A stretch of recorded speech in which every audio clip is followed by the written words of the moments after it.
Hi, my name is Susan Lohman. I'm the Crochet Architect. I'm a crochet designer and a certified crochet teacher. I've got a wonderful crochet technique to teach you today.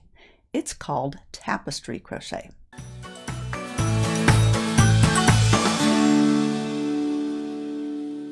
I learned the Tapestry Crochet technique back in 2003 from Carol Ventura at the yearly Crochet Guild of America conference.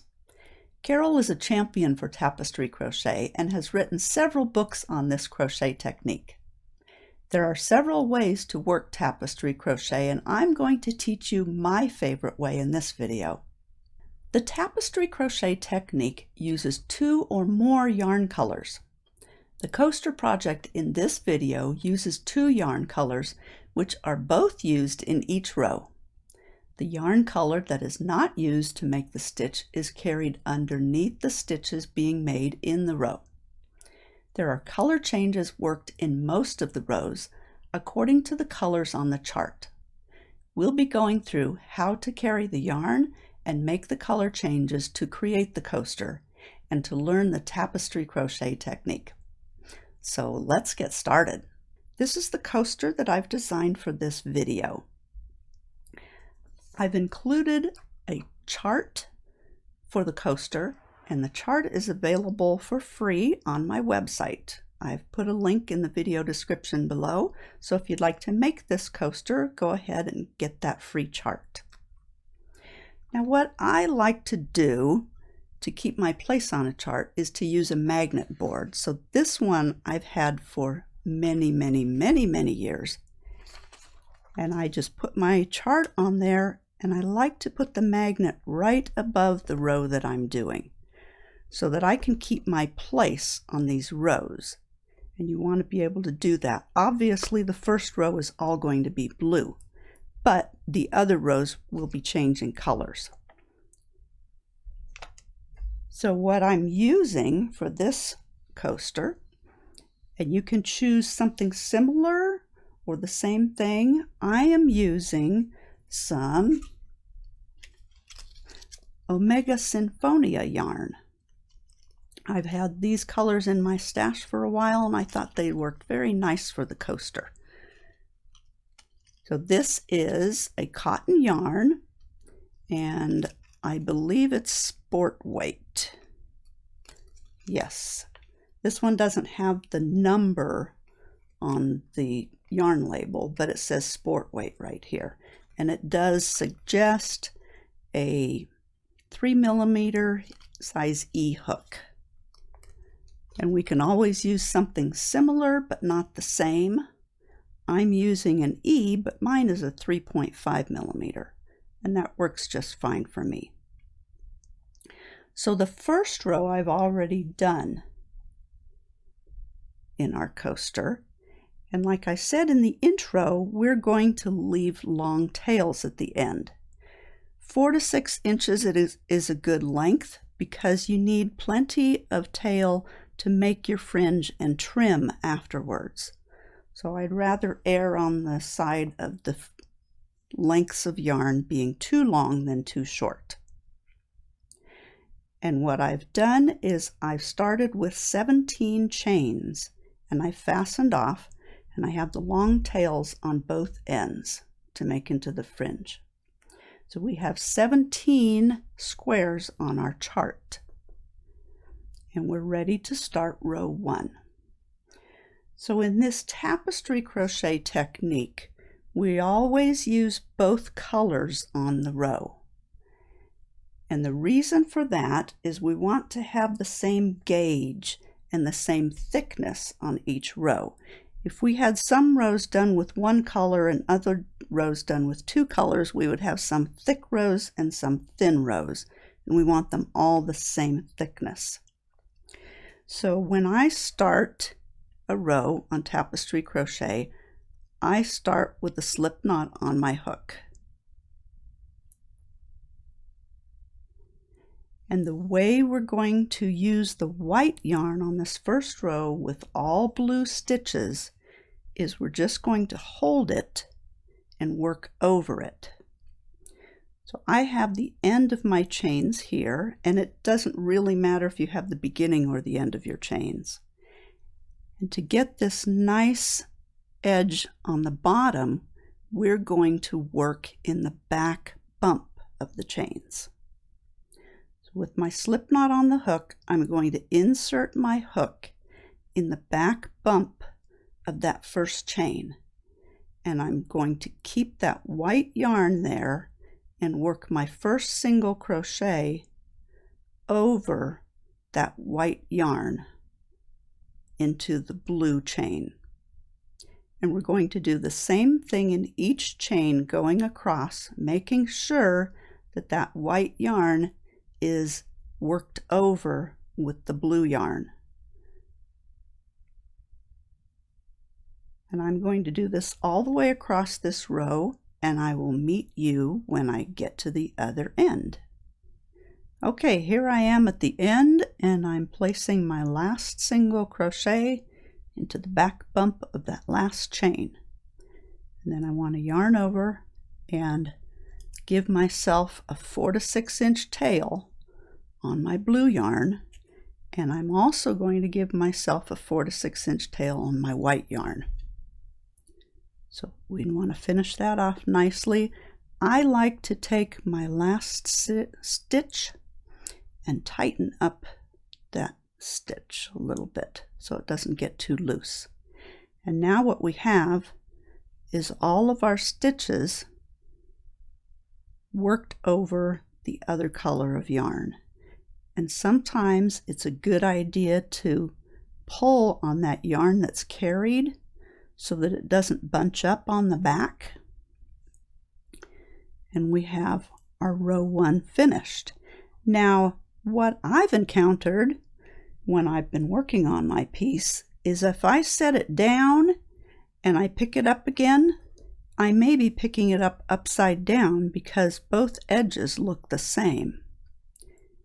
And we want to mark the front of our work with a stitch marker so that we don't pick it up upside down.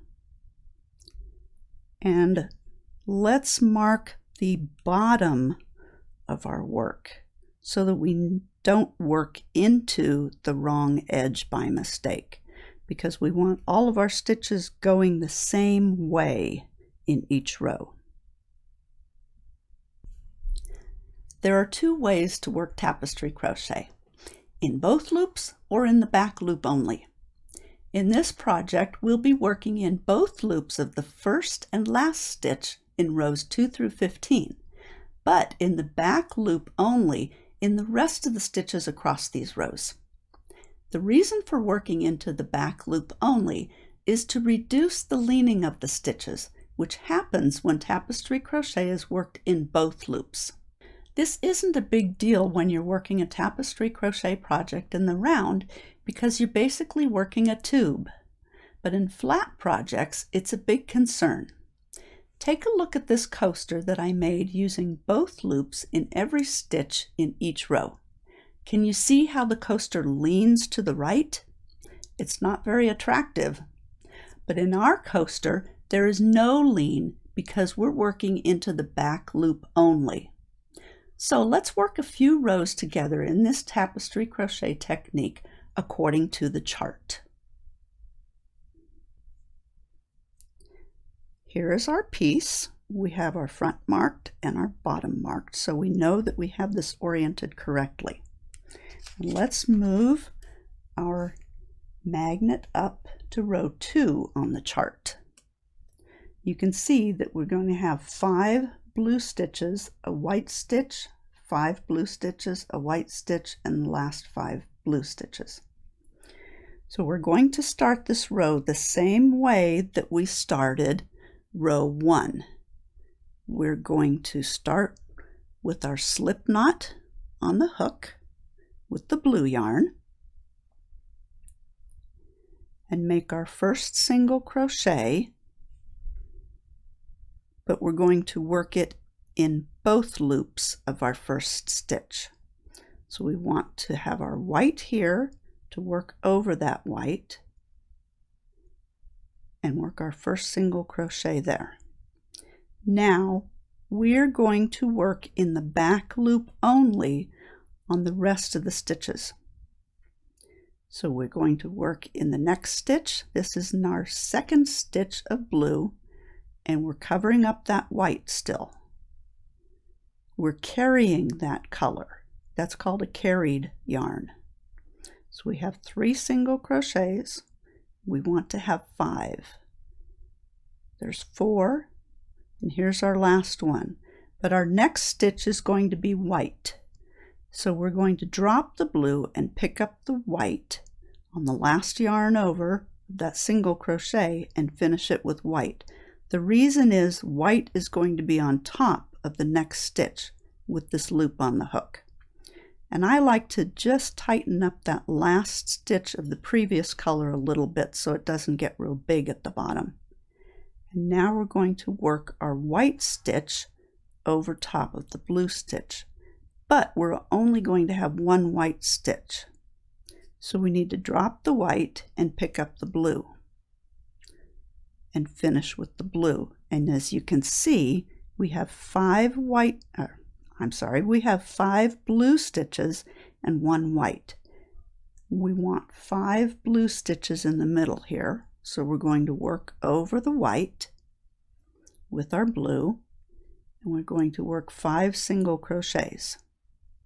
There's 1, 2, whoops, gotta get it in the loop there, 3, 4, and we're always working in the back loop of these stitches. Here's our 5th blue single crochet, and we want to change to white. So we drop the blue and pick up the white and finish our stitch with white. Tighten up that blue a little bit. But you don't want it too tight. You don't want to tighten this where it's really short. You want to keep the height of that stitch the same as the other stitches. We'll work 1 white over the blue, drop the white, and pick up the blue. And finish that stitch with the blue and tighten that white just a little bit. And we're going to finish with 5 blue single crochets across this row, which should be the last 5 stitches of the row. Now we're working 4 of those stitches in the back loop only. The last stitch is worked in both loops. And I like to begin and end my projects with working in both loops because that makes a stronger edge and it doesn't stretch out so much on the edges. So now that we're at the end, we want to finish off and leave a nice long tail for our fringe, and we have to finish off both yarn colors. On every row we're going to have 2 ends, and those are all going to be incorporated into our fringe, and we tighten that a little bit. Now let's look at the back. See how the white is underneath the blue stitches? That's what we want. Now if you can see white poking through on some of your rows, well, especially row 1, you can still tighten that white a little bit and make it a little bit more smooth under there. So we've got the first 2 rows done. I'm going to demonstrate the 3rd row because there's more color changes, and then you'll be on your own to follow the chart. So let's move our magnet up to row 3, and you can see we've got 5 blues again, but 2 whites, 3 blue, 2 whites, and 5 blue. So we want to start with our slip knot in blue and carry our white underneath. We have a long tail of both. We're going to start in both loops, just like we did on row 2. And we're covering up the white that we're carrying. So we're working in both loops of the first stitch and the back loop only on the next 4 stitches. That'll give us a total of 5 blue. Now we're going to switch to our white. Tighten up that blue a little bit so it doesn't get too tall. We're going to have 2 stitches of white, so a full stitch, and then we start the next one and switch over to blue. Tighten up the white a little bit, and we're going to work 3 blue in the middle of this row.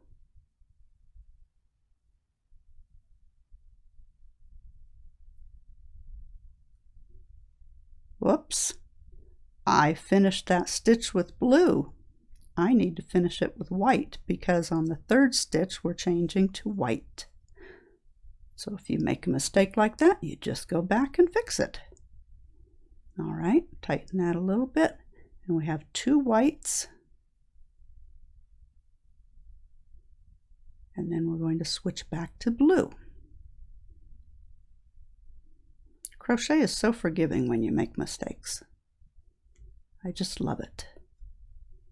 So we've got 5 blue stitches at the end of row 3.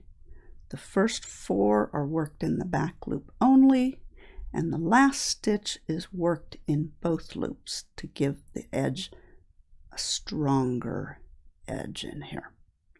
And we're going to finish off.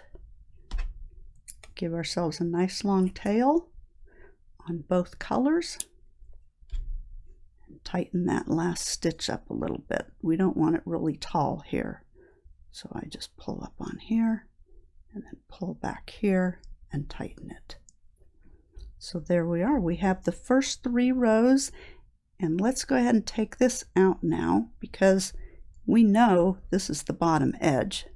We can keep this in on the front if you want, or you can take it out because the front and the back do look different. But if you have not learned how to tell the difference between the front and the back, then go ahead and leave that stitch marker on the front. So you're always working on the front. Now what I noticed on the back is the white is a little bit loose right in here, so I can just pull that up a little bit. You cannot adjust it all the way across the row because you've changed colors here. Only on the first row can you adjust it all the way across because it's being carried under the whole row. But there's the front, and that's how to work tapestry crochet. Like I said before, I'm not going to show you how to work every row to make your coaster. You'll follow the chart, starting each row with the blue and carrying the white. You'll work the first and last stitch in each row in both loops, and the rest of the stitches in each row in the back loop only. You'll carry the unused color on top of the stitches in the previous row until you need it. Then you'll do the color change the same way you just learned. Let me demonstrate the fringe on the coaster for you now. I've worked up an extra coaster here to show you the fringe. And I've done the knots on this side of this coaster, and I'd like to show you how to do a few of them on this side. Now I chose to use 3 strands in each of the fringe here, except for the bottom one, where I put 4 strands. The reason for that is there's 31 ends. So I have 3 in all of them except for the bottom one. So I'm going to start with 4 strands in the bottom fringe, and I just tie an overhand knot in that. And when we tie our overhand knot, we want to slide it as we're tightening it. We want to slide it up close to the edge of our coaster. And we can pull on each strand. If some of them seem a little bit looser than others, we can do that to tighten it. And then we would just take the next 3 strands, and they pretty much lay in order. You'll have 2 blue and 1 white in this one, and the next one will have one blue and 2 white. So we want to get that overhand knot up nice and tight up against the edge. And I'll do one more. See, I've got 2 white and 1 blue, and here I had 2 blue and 1 white. So they're going to alternate. Okay, as we tighten up that knot, we slide it up against the edge. And we would do that all the way up. And this edge already has the knots, so all we need to do is trim those to the length we want. And I like to straighten them out really good. If they have kinks in them, I would probably get it wet and block it first and let it dry and then trim them. But these are pretty straight. And I can just pick a length. If I want to make it precise, I can use a ruler, but I can eyeball it if I want to do that, and just trim the fringe all the way up. See how close these white strands here were to the length that I wanted? That's why you want to have extra length, because if you've got one strand that's shorter, you're going to have to trim your fringe shorter. Now I can go shorter still. I have this one at this length, so I could trim that shorter still, and then these two would be the exact same length fringe. And if I'm making a set of coasters, I do want to have them the same length. After crocheting your coaster, I recommend washing and blocking it.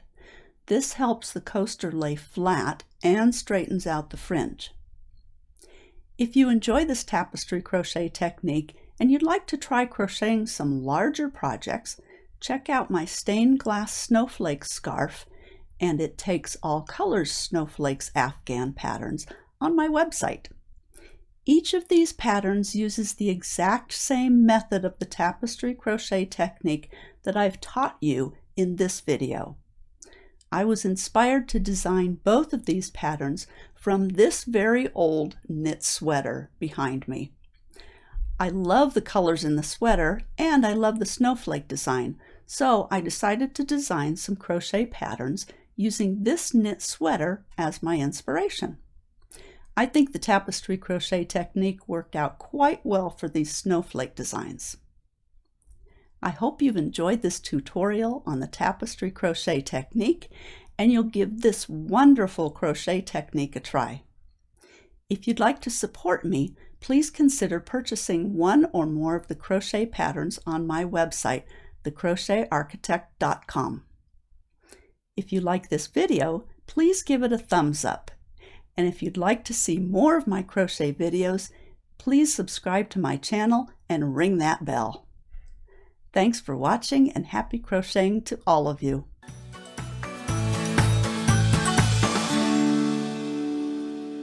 Is it? And are you already recording? Yeah. Okay. Wait, we can't have this on here in the video.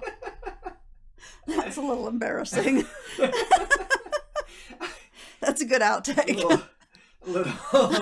A little duct tape on the glasses. Yeah, I'm a professional.